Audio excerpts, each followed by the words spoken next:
Unwholesome practices have continued to characterize the issue of land allocation in the Nigerian Federal Capital Territory, Abuja. Officials of the Federal Capital Development Authority (FCDA), which is empowered to drive the development in Nigerian capital, are always in the forefront of the fraud in the land allocation. To get land in FCT for either private or commercial purposes, it is usually require long processes and bureaucracy which could run into years. Some privileged Nigerians who have been allocated some plot of land are equally suffered all manners of setback in the hand of the FCDA officials.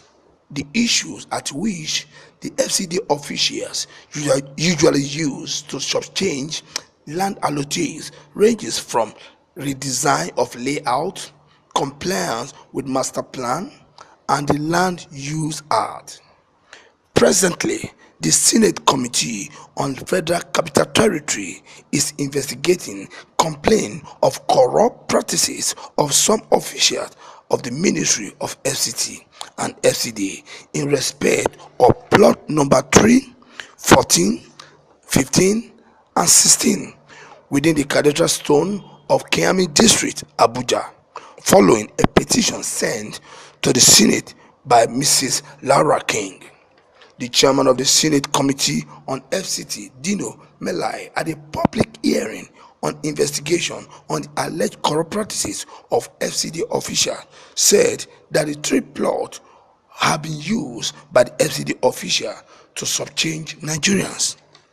Distinguished senators, the following 3 plots of lands were duly allocated to the petitioners via statutory rights of occupancy dated 27th October 2010.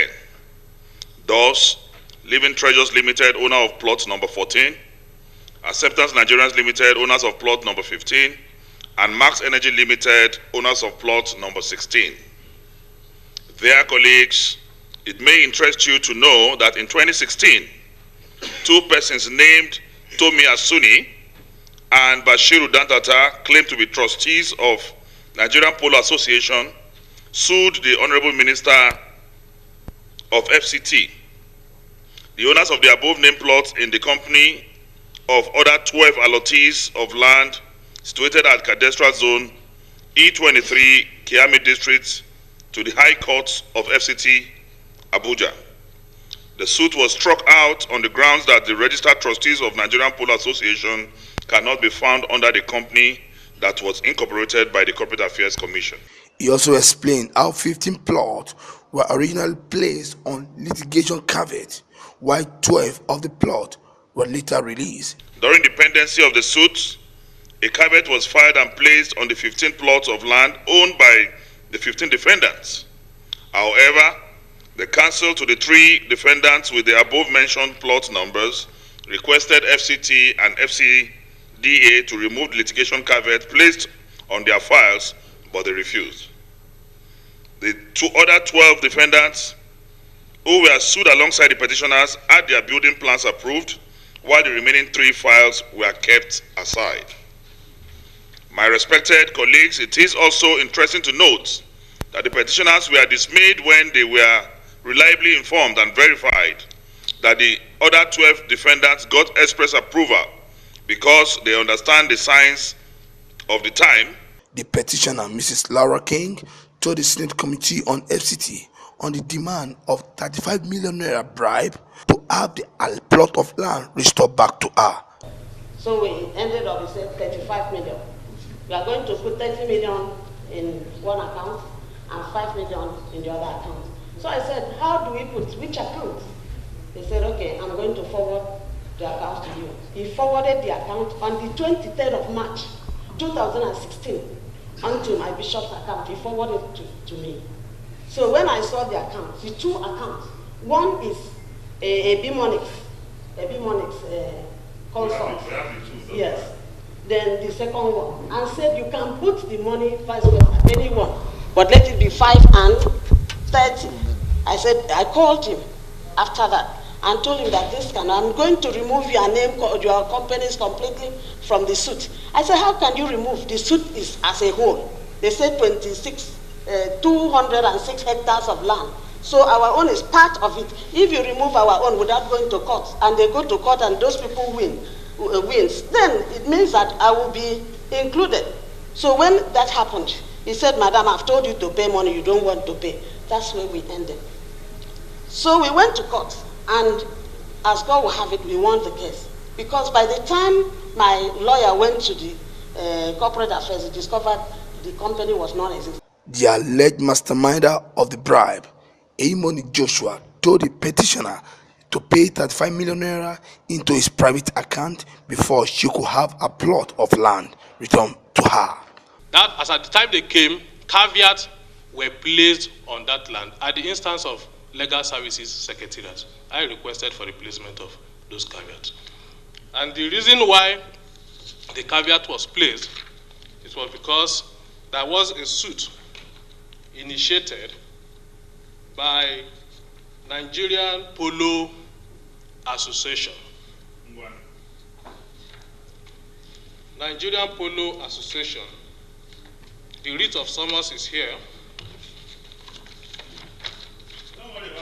Okay, that was a suit initiated by Nigerian Polo Association. And he came and pleaded with me, alongside the other man, that I should help them to remove the caveat.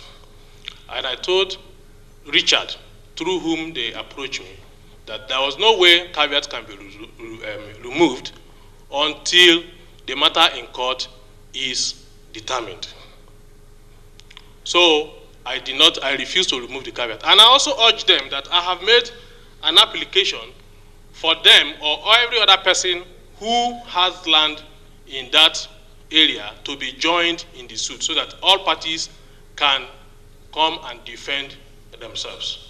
Then the application was taken by the courts and they were all joined. They were also represented by, I think, an SAN in respect of Forget the story. I don't know the day. Yes. That company was not registered. Was that what happened? Which company? The Polo Association, whatever. I don't know. I'm not the owner of the company. My own is to defend the authority. That's what I'm saying. I said at the end of the day there was a judgment. There was no judgment. There was no judgment. There was no ruling.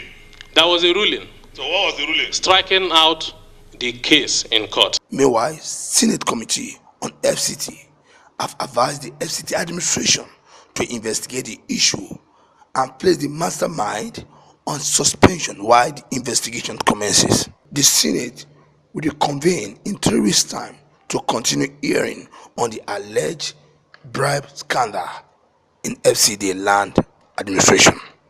From Abuja, Muyiwa Bamdele reporting.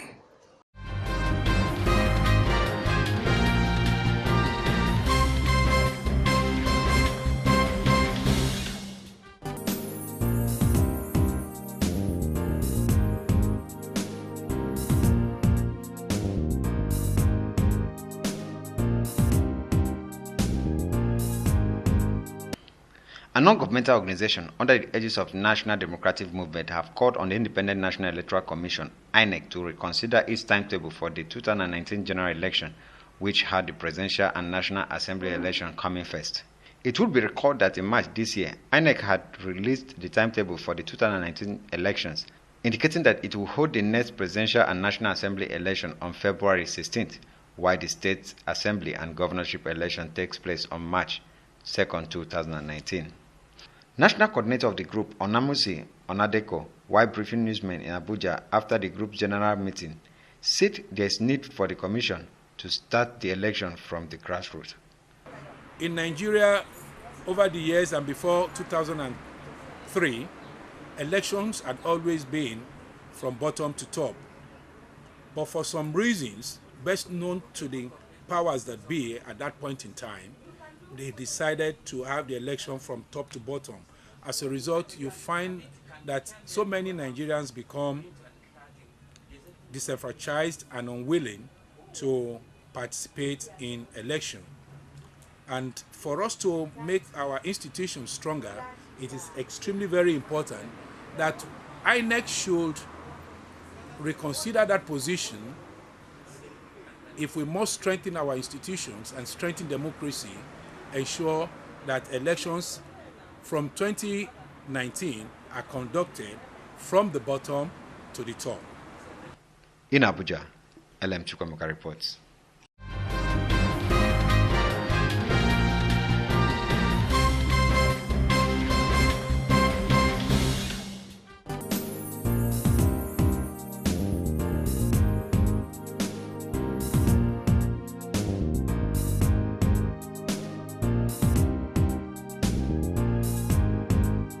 The 13th Biennial Conference on the Student Industrial Work Experience Scheme (SEWES) has opened in Abuja with the aim of reviewing and addressing the challenges facing the scheme. The two-day conference is expected to help address funding challenges, resolve geometric increase in the number of courses and students involved in the scheme. The scheme, which is one of government's cardinal programs meant to instill skills in undergraduates and engender their experiences in the world of work, has been faced with a myriad of challenges. The Minister of State for Industry, Trade and Investment, Aisha Abubakar, said the upgrading of the educational curriculum through articulated process of developing young men and women in their fields of endeavors cannot be overemphasized. The Minister of State, who was represented by the Director of Policy, Research and Statistics, Ochekpa Ogenyi, commended the effort of stakeholders at ensuring the success of the scheme despite the challenges that had bedeviled the laudable schemes over the years, and called on participants at the conference to deliberate on key issues that will ensure continuous improvement of the scheme. Although these expectations of government have not been fully realized due to a myriad of challenges, nevertheless, the Industrial Training Fund has so far midwifed the program effectively on behalf of the federal government.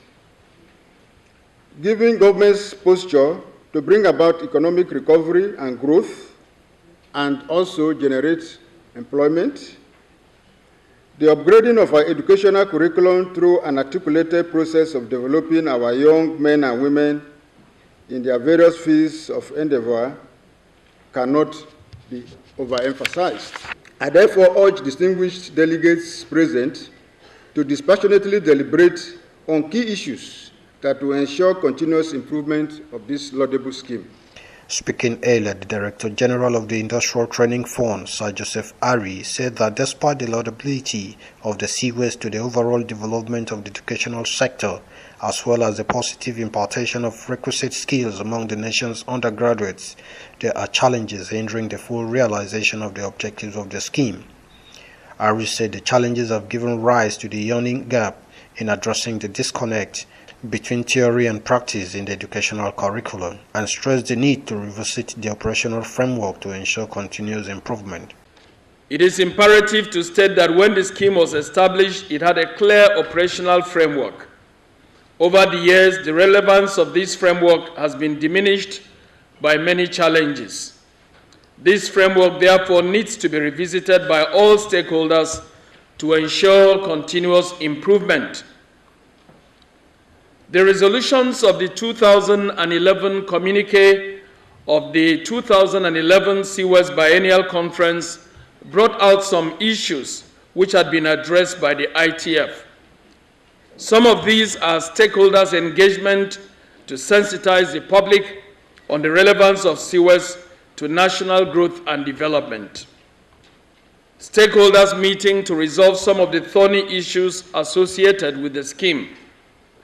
Close collaboration with the Nigeria Employers Consultative Association, NECA, to support industries through the retooling of facilities of NECA member organizations as part of efforts to revive ailing industries in the economy, as well as e-payment of SEWES allowances, among others. However, not much has been achieved with regards to funding. This conference is therefore expected to address the issue of funding and other challenges, and also to resolve the issue of geometric increase in the number of courses and students involved in the scheme. We are all aware that the SEWES is a very laudable scheme and has the capacity to impact positively on our educational curriculum. However, we need to pool our resources and put all hands on deck so that the essence for which this scheme was established would not be defeated. Therefore, for me and for us in the ITF, now is the time for us to chart a new course for this laudable project CWES to survive. History has placed on our shoulders as stakeholders of CWES, at this very moment of our time in history, the need for us to give back to our fatherland by ensuring that the labors of our heroes past are not in vain. We must chart a new course for CWES. We must build a new generation of hands-on Nigerians. We must be able to ensure that CWES survives and survives even beyond our generation. This we can only do by ensuring that as we gather here, we are able to come up with concrete realities and challenges to resolve and to address challenges to resolve this all-important scheme. Sir Joseph Ari therefore called on all stakeholders to support the effort of the ITF towards the sustenance of the scheme for the benefit of the country. Awesome Ruffle, Ben Television.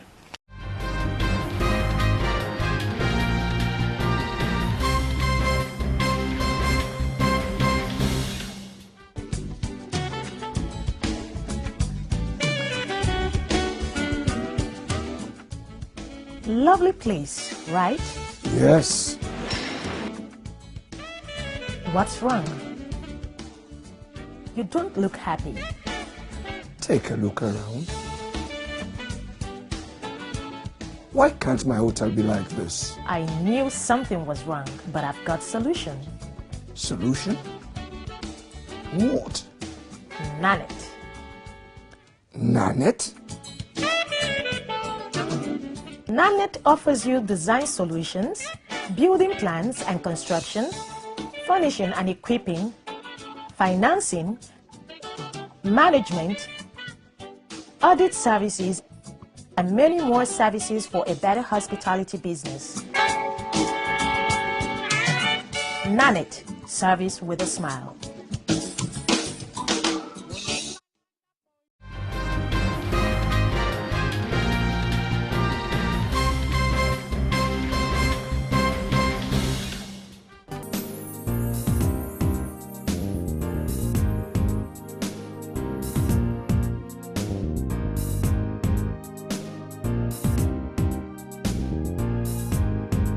The Minister of Science and Technology, Obonayono, has announced the approval of the new revolutionary policy guidelines for the design and execution of programs, projects, and contracts with science, engineering, and technology components. The Minister announced this at the first Science and Technology Innovation Sensitization Forum in Abuja.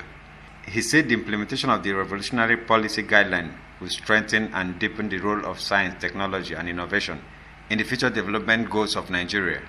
I am very happy to inform you that the Federal Executive Council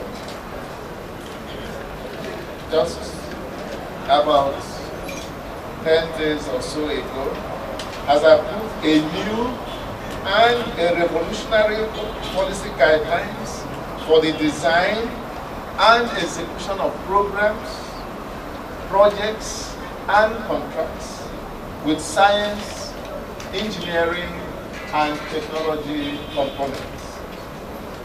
This is the first of its kind in our country.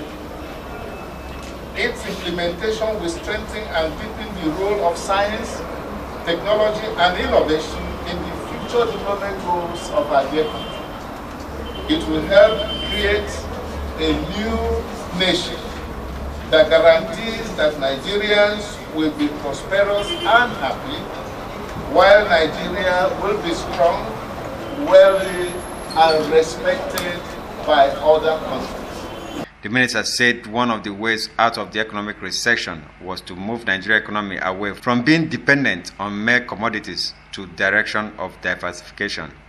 Obonayono further said Europe and other industrialized world we are preparing for post-crude oil era. Hence, Nigeria must prepare in a similar way by ensuring that immediate measures were put in place that would fast-track the role of science, technology, and innovation as the new drive of Nigerian economic development process. Nigeria must move her economy away from being dependent on mere commodities, she must move in the direction of diversification such that when the demand for crude oil drops in the global market, she can absorb the shock and avoid experiencing the sort of recession we witnessed in recent times. As I speak, many countries in Europe and other parts of the industrialized world are preparing for a post-crude oil era.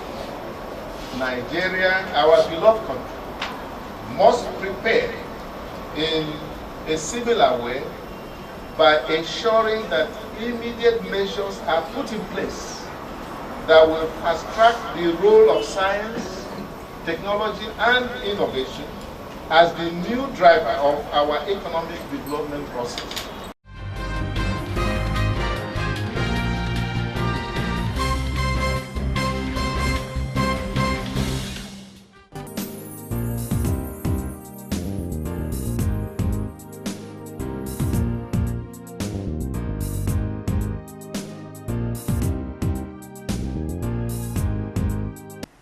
Following recent calls by some Nigerians and state governors to make Nigerian police force a state affair, which many believe it will be better controlled by the state governors, who is also the chief security officer in the state.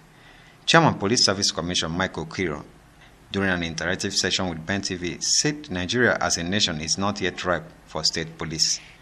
He added that instead of calling for state police, more funds should be appropriated to the Nigerian police force, as the force is poorly funded to meet up with its challenges. If you create police, state police, the governor, who is not the ruling party, will have control over the security apparatus in his state. He feels that the federal government is using the police against him. Now, now that the table has tilted, so people who were in a position before wanted state police are now in government. They don't talk about state police any longer. But the issue now remains that the Nigerian police force have been poorly funded by the federal government. It's not on purpose. It's just how it is. Because when the economy is down, you cannot give everything to the police. You have agriculture, you have health, you have works, you have many things to look at. So the police can only get their own share of the economy. Michael Kiro, who authored a book titled Nigeria, the Restructuring Controversy, also gave an insight on the cause for restructuring, which many believe it's time for the country to restructure. Not as a Nigerian who say doesn't want restructuring. It depends on what you want to restructure about. For some people, for example, for them, restructuring means creating an additional state in the southeast. People for Niger Delta, for them, restructuring means resource control. People from the southwest, for them, restructuring means creating their own local governments. I mean, there are so many ways you can look at restructuring. People think that restructuring means devolution of powers. I hate the situation where governors will sit at home, cross their legs in their state, end of the month, they come Abuja, collect money, they go and pay salaries, and mount a division, say, pay salaries. We're not talking of the mental purposes, we're not talking of the mental projects in their state, they're talking about paying salary. I think paying salary is governance. He also talked about the recent alleged corruption in the ongoing police promotion exercise, which a panel was set up by the Inspector General of Police, Ibrahim Idris, following complaints and allegations credited to the chairman of the Senate Committee on Navy, Senator Issa Miswa, who have claimed that some policemen informed him that they pay huge bribe for promotions. Currently, he sends some list to us for special promotion. We are hearing rumors and allegations that such special promotions are marred and marked or punctuated with corruption. So for that reason, we have suspended special promotion for police officers. And it's today a panel headed by retired Chief Justice, retired Justice of the Supreme Court. Is she heading the panel to look into these allegations before we can go ahead with the promotion. Police Service Commission has the mandate of recruiting, appointing, disciplining, promoting, and posting of police officers. In Abuja, LM Chukwemeka reports.